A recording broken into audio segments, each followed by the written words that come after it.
Hello everyone, welcome to Prakriti classes. I hope you all are doing well. तो friends, आज के इस class में हम आपके हिंदी के कुछ इंपॉर्टेंट एमसीक्यूज सॉल्व करेंगे, जो कि आपके होंगे टोटल 30 एमसीक्यूज।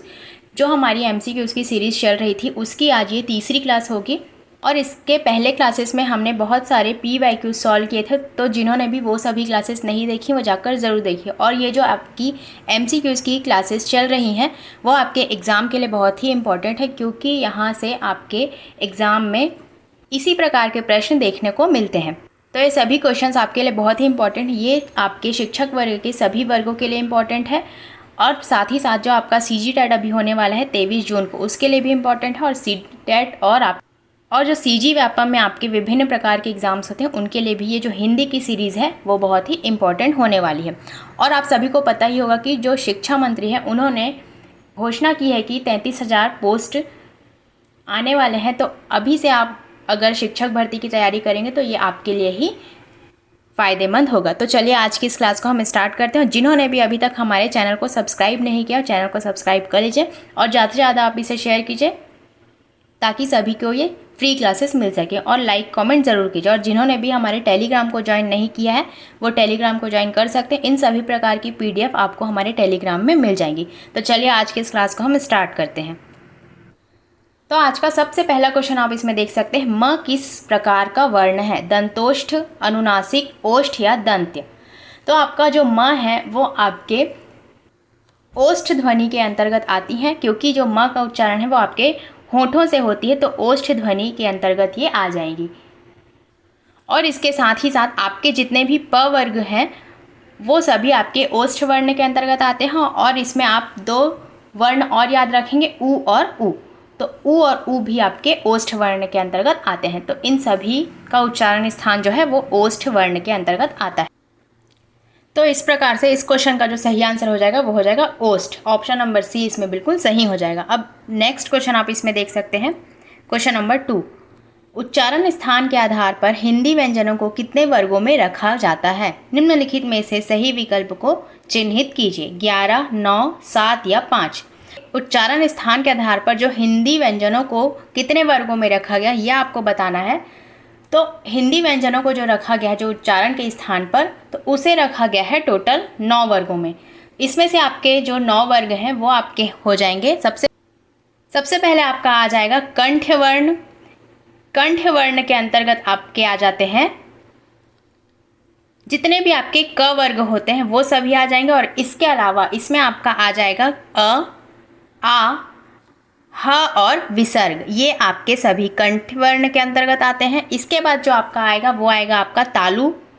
तालु वर्ण, इसके अंतर्गत आपके जितने भी च वर्ग के वर्ण होते हैं वो आपके आ जाते हैं। और इसके अलावा ये भी इसमें आप याद रखेंगे, इसमें ई, बड़ी ई और इसमें य और श, ये सभी आपके तालु वर्ण के अंतर्गत आते हैं। फिर इसके बाद आपका जो आएगा मूर्धा।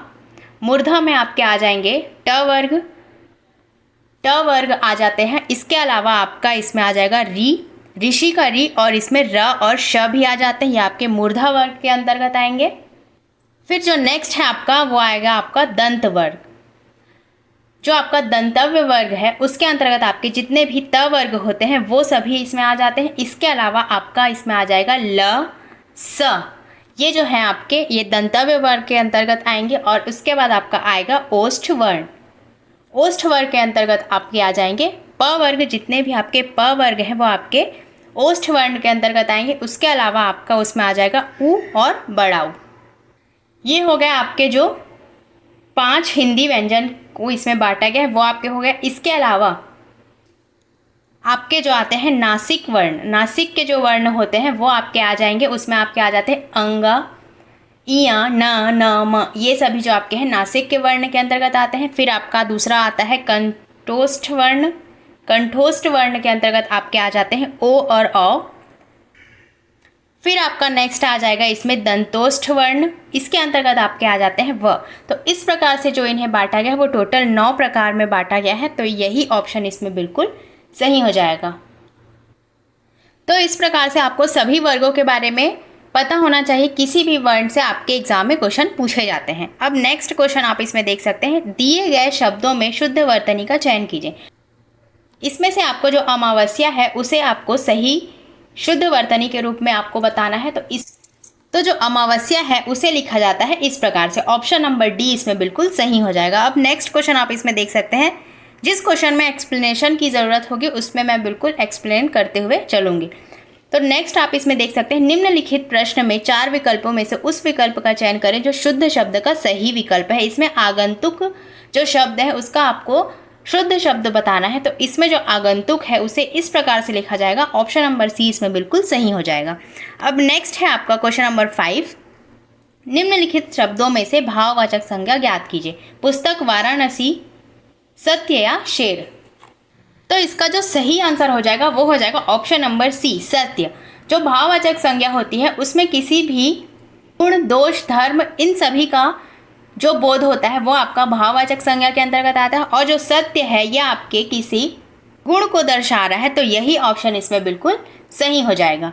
अब नेक्स्ट क्वेश्चन आप इसमें देख सकते हैं। फिर से आपको इसमें भाववाचक संज्ञा बताना है। जो ये सर्व शब्द दिया गया है उसका आपको भाववाचक शब्द बताना है। तो सर्वे, सर्वस्व या सर्वो या फिर सर्वत्र। तो जो सर्व है इसका जो भाववाचक हो जाएगा वो हो जाएगा ऑप्शन नंबर बी, सर्वस्व। सर्वस्व इसका भाववाचक संज्ञा हो जाएगा। अब नेक्स्ट आप इसमें देख सकते हैं क्वेश्चन नंबर 7। दिया गया वाक्य किस पुरुष का उदाहरण है? ज्ञात कीजिए। जीवेश एक प्रतिभाशाली विद्यार्थी है। जो ये वाक्य दिया गया है उसमें आपको कौन सा सर्वनाम है ये आपको बताना है। तो इसमें जो आपके ऑप्शंस दिए गए हैं, उत्तम पुरुष, अन्य पुरुष, मध्यम पुरुष और प्रथम पुरुष। तो ये सभी आपके तत्पुरुष जो सर्वनाम है उसके ये प्रकार हैं। तो इसमें से आपको बताना है कि जीवेश एक प्रतिभाशाली विद्यार्थी है, ये किस पुरुष का उदाहरण है, ये आपसे पूछा गया है। तो ये आपका हो जाएगा अन्य पुरुष। अन्य पुरुष के अंतर्गत ये इसमें आ जाएगा। तो ऑप्शन नंबर बी इसमें बिल्कुल सही हो जाएगा। अब नेक्स्ट आप इसमें देख सकते हैं क्वेश्चन नंबर 8। दिए गए वाक्य का पुरुष ज्ञात कीजिए। ये कौन से पुरुष के अंतर्गत आएगा यह आपको बताना है, मतलब कौन से सर्वनाम के अंतर्गत आएगा। तुम कल कहाँ थे? उत्तम पुरुष, मध्यम पुरुष, प्रथम पुरुष या अन्य पुरुष। तो इसका जो सही आंसर हो जाएगा वो हो जाएगा मध्यम पुरुष। ये आपके मध्यम पुरुष के अंतर्गत आएगा, क्योंकि जो तू, तुम, आप, ये इन सभी प्रकार के जो वाक्य होते हैं ये आपके मध्यम पुरुष के अंतर्गत आते हैं। तो यही आंसर इसमें बिल्कुल सही हो जाएगा। अब नेक्स्ट क्वेश्चन आप इसमें देख सकते हैं क्वेश्चन नंबर 9। दिए गए वाक्य में विशेषण ज्ञात कीजिए। थोड़ी सी नमकीन खरीद लाओ। निश्चित परिणामवाचक, अनिश्चित परिणामवाचक, गुणवाचक विशेषण या फिर सार्वनामिक विशेषण। तो इस क्वेश्चन का जो सही आंसर हो जाएगा वो हो जाएगा अनिश्चित परिणामवाचक। थोड़ी सी नमकीन खरीद कर लाओ, ये आपके अनिश्चित परिणामवाचक के अंतर्गत आएगी, क्योंकि इसमें किसी भी निश्चितता का बोध नहीं हो रहा है, इसमें अनिश्चितता का बोध हो रहा है। तो ये आपके अनिश्चित परिणामवाचक के अंतर्गत आएगी। तो इस प्रकार से इसका सही आंसर हो जाएगा ऑप्शन नंबर बी। ये जो सभी क्वेश्चंस आपके बताए जा रहे हैं ये आपके सभी आपके हिंदी के सिलेबस में जितने भी आपके टॉपिक्स हैं उन सभी टॉपिक से क्वेश्चंस लिए गए हैं। तो ये सभी आपके लिए बहुत ही इंपॉर्टेंट है, क्योंकि जो अभी आपका आगामी एग्ज़ाम होने वाला है उसके लिए ये सभी क्वेश्चंस बहुत ही इंपॉर्टेंट होने वाले हैं, क्योंकि हर एक टॉपिक से 1 से 2 क्वेश्चन यहाँ पर आपको बताए जा रहे हैं। तो लास्ट तक आप ज़रूर बने रहेंगे और कॉमेंट में ज़रूर बताएंगे कि आपके 30 में से कितने क्वेश्चन सही हुए। नेक्स्ट है आपका क्वेश्चन नंबर 10। दिए गए वाक्य में अव्यय ज्ञात कीजिए।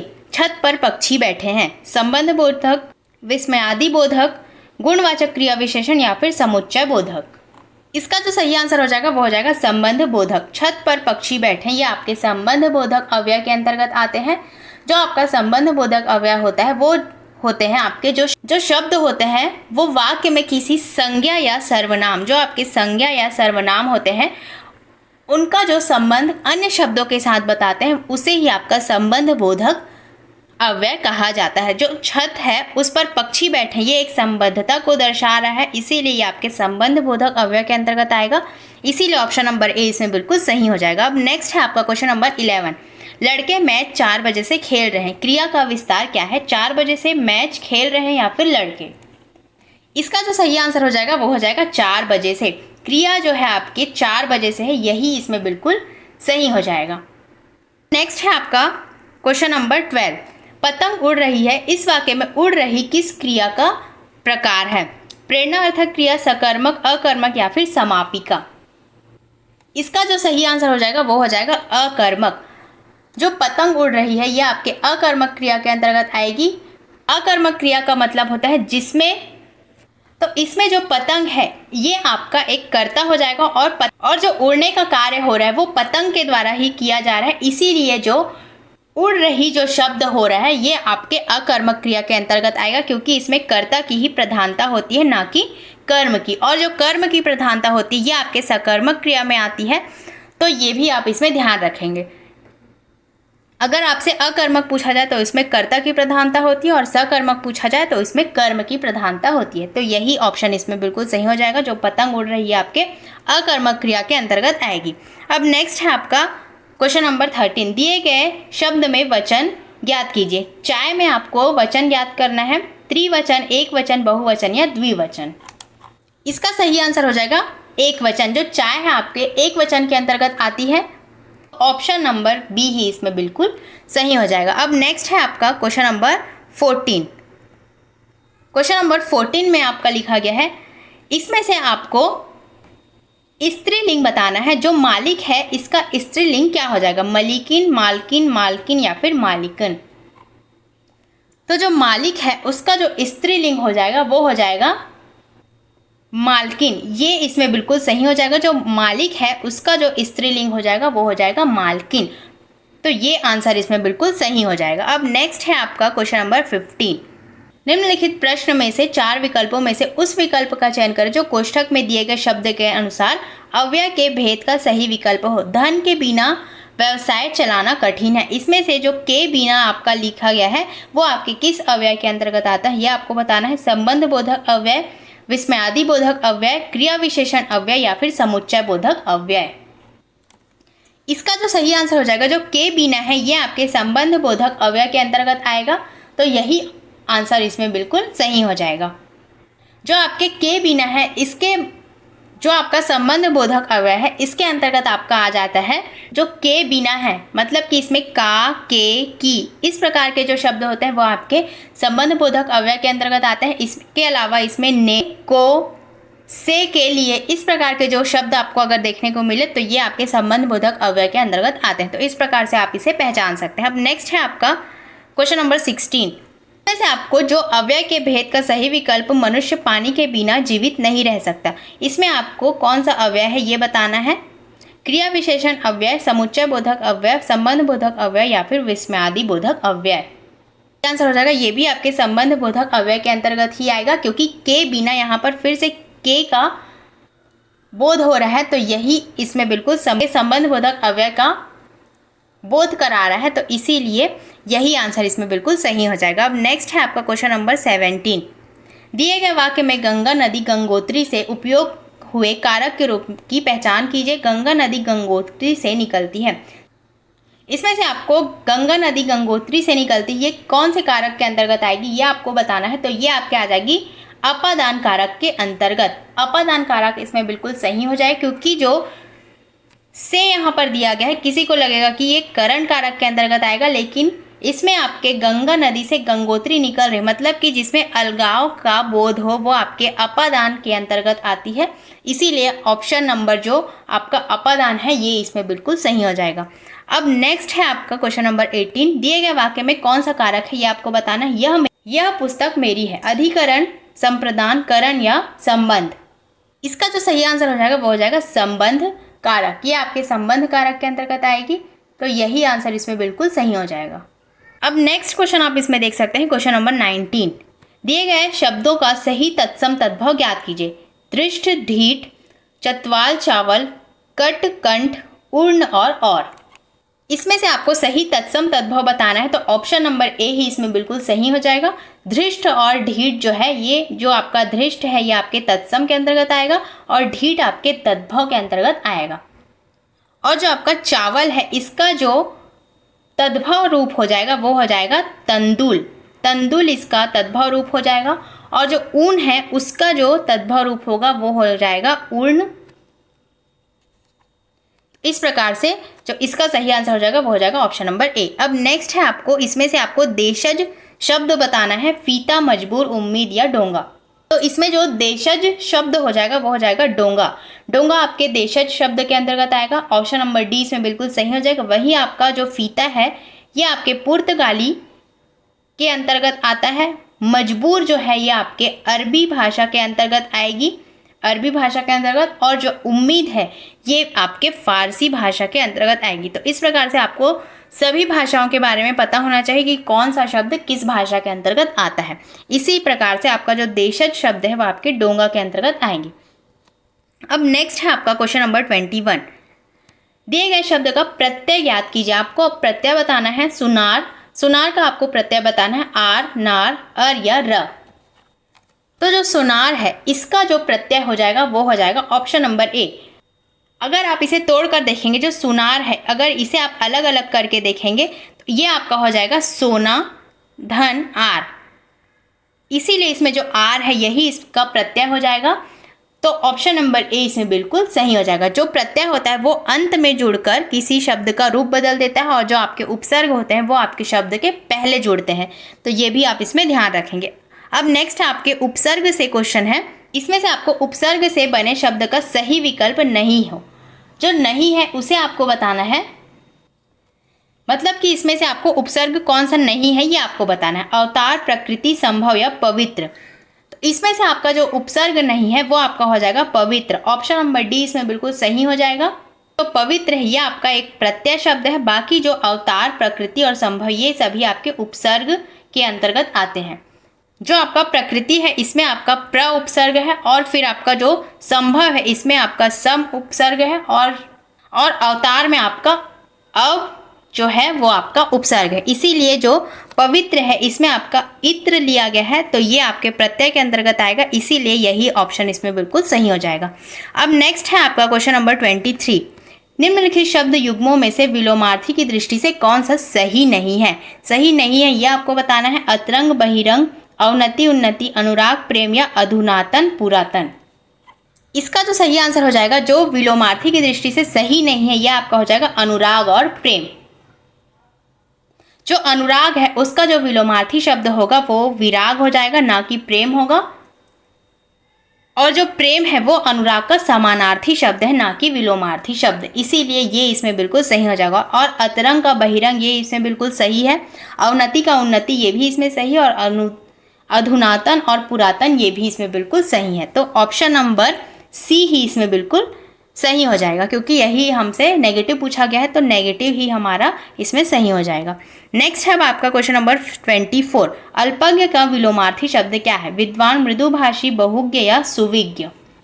इसका सही आंसर हो जाएगा जो अल्पज्ञ है उसका जो विलोमार्थी शब्द होगा वो होगा बहुज्ञ। बहुज्ञ इसमें बिल्कुल सही हो जाएगा। और जो विद्वान है इसका विलोमार्थी शब्द मूर्ख हो जाएगा। मृदुभाषी का विलोमार्थी शब्द हो जाएगा कटुभाषी। तो ये भी आप इसमें याद रखें। चारों ऑप्शन के बारे में आपको पता होना चाहिए। और अल्पज्ञ का जो विलोमार्थी शब्द है वो आपका बहुज्ञ होगा और सुविज्ञ का विलोमार्थी शब्द आपका हो जाएगा अनभिज्ञ। तो इन सभी के बारे में आपको पता होना चाहिए। अब नेक्स्ट क्वेश्चन आप इसमें देख सकते हैं, क्वेश्चन नंबर 25। सोना का समानार्थी शब्द नहीं है। हेम, हीम, हाटक या कंचन। इसका जो सही आंसर हो जाएगा सोना का समानार्थी शब्द नहीं है वो आपका हो जाएगा हीम। हीम इसके अंतर्गत नहीं आएगा, जबकि हीम का जो समानार्थी शब्द है वो आपका हो जाएगा बर्फ। तो इसीलिए यही इसमें गलत हो जाएगा। बाकी जो हेम, हाटक और कंचन है ये आपके सोना के समानार्थी शब्द के अंतर्गत आते हैं। ये जो सभी क्वेश्चंस है बहुत ही इंपॉर्टेंट क्वेश्चंस है, तो ज़्यादा से ज़्यादा आप इसे शेयर कीजिए ताकि सभी को ये फ्री क्लासेस मिल सकें। नेक्स्ट है आपका निम्नलिखित में से अश्व का पर्यायवाची नहीं है। वाजी, करवाल, तुरंग या घोड़ा। इसका सही आंसर हो जाएगा जो करवाल है ये आपके अश्व का पर्यायवाची नहीं है। जो आपका करवाल है वो तलवार का समानार्थी शब्द है, इसीलिए यही आंसर इसमें बिल्कुल सही हो जाएगा। बाकी जो वाजी, तुरंग और घोड़ा ये आपके अश्व के पर्यायवाची के अंतर्गत आते हैं। और जो आपके करवाल के पर्यायवाची हो जाएंगे वो आपके हो जाएंगे कृपाण, तलवार, चंद्रहास और अस्सी। ये आपके करवाल के पर्यायवाची हो जाएंगे। अब नेक्स्ट है आपका क्वेश्चन नंबर 27। हमेशा रहने वाला एक शब्द बतलाएं। शाश्वत, समसामयिक, प्राणद या फिर पार्थिव। तो जो हमेशा रहने वाला जो शब्द है वो आपका हो जाएगा शाश्वत। शाश्वत इसमें बिल्कुल सही हो जाएगा। और जो समसामयिक है इसे आपका कहा जाता है एक ही समय में जो वर्तमान है वो आपका समसामयिक के अंतर्गत आएगा। फिर आपका जो प्राणदा है ये आपके जिसका संबंध प्राण देने वाली से हो वो आपका प्राणदा के अंतर्गत आएगा, और जो पार्थिव है उसका अर्थ हो जाएगा जिसका संबंध पृथ्वी से हो। इस प्रकार से आपको इन सभी के बारे में पता होना चाहिए। अब नेक्स्ट क्वेश्चन आप इसमें देख सकते हैं, अनेक शब्दों के लिए एक शब्द युग्मों में से कौन सा सही नहीं है? सप्ताह में प्रकाशित होने वाला साप्ताहिक, 15 दिन में प्रकाशित होने वाला पाक्षिक, माह में प्रकाशित होने वाला मासिक, या फिर 6 माह में प्रकाशित होने वाला छठवा। इसमें से आपको कौन सा सही नहीं है ये आपको बताना है। इसका सही आंसर हो जाएगा ऑप्शन नंबर डी, 6 माह में प्रकाशित होने वाला छठवा। ये इसमें गलत हो जाएगा। जो 6 माह में प्रकाशित होता है उसके लिए जो शब्द का इस्तेमाल किया जाता है वो आपका होता है छमाही या फिर अर्धवार्षिक। तो ये आप इसमें याद रखें। छठवा इसमें बिल्कुल पूर्ण तरह से गलत है, तो यही इसमें सही हो जाए क्योंकि हमसे नेगेटिव ही पूछा गया। बाकी ये जो सभी ये इसमें सही है, लेकिन हमसे नेगेटिव ऑप्शन पूछा है, इसीलिए हमारा ऑप्शन नंबर डी ही इसमें बिल्कुल सही हो जाएगा। अब नेक्स्ट है आपका क्वेश्चन नंबर 29। निम्नलिखित प्रश्न में से 4 विकल्पों में से उस विकल्प का चयन करें जो रिक्त स्थान के लिए उपयुक्त शब्द का सही विकल्प है। विद्या के बिना खाली स्थान जीवन नहीं जिया जा सकता, निरर्थक, परावलंबी, निर्वाह या सार्थक। इसका जो सही आंसर हो जाएगा, जो विद्या के बिना सार्थक जीवन नहीं जिया जा सकता, ऑप्शन नंबर डी इसमें बिल्कुल सही हो जाएगा। तो जो सार्थक शब्द है वही इसका पूर्ण वाक्य हो जाएगा, इसीलिए विद्या के बिना जो सार्थक जीवन है उसे नहीं जिया जा सकता, ऑप्शन नंबर डी इसमें बिल्कुल सही हो जाएगा। अब आज का हमारा लास्ट क्वेश्चन आप इसमें देख सकते हैं, क्वेश्चन नंबर 30। प्रश्न में 4 विकल्पों में से उस विकल्प का चयन करें जो रिक्त स्थान के लिए उपयुक्त शब्द का सही विकल्प है। डॉक्टर कलाम का मानना था कि भारतवासियों को खाली स्थान की दृष्टि से सोचना चाहिए। निम्न संकुचित, व्यापक या अपार। इसका सही आंसर हो जाएगा व्यापक। जो डॉक्टर कलाम का मानना था कि भारतवासियों को व्यापक दृष्टि से सोचना चाहिए, तो ऑप्शन नंबर जो आपका बी है ये इसमें बिल्कुल सही हो जाएगा। यहाँ पर ऊपर नीचे हो गया तो इसे आप देख लेंगे, लेकिन जो आपका व्यापक है ये आपका इसमें बिल्कुल सही हो जाएगा। तो दोस्तों आज की इस क्लास में हमने हिंदी के बहुत ही महत्वपूर्ण 30 क्वेश्चन को आज की इस क्लास में हमने देखा। सभी टॉपिक से एक एक क्वेश्चन लिए गए थे। तो कमेंट में ज़रूर बताएंगे कि इस प्रकार की क्लास आपको कैसी लग रही, तो इसे हम कंटिन्यू करेंगे और अदर सब्जेक्ट्स की भी MCQs ऐसे ही प्रैक्टिस करेंगे।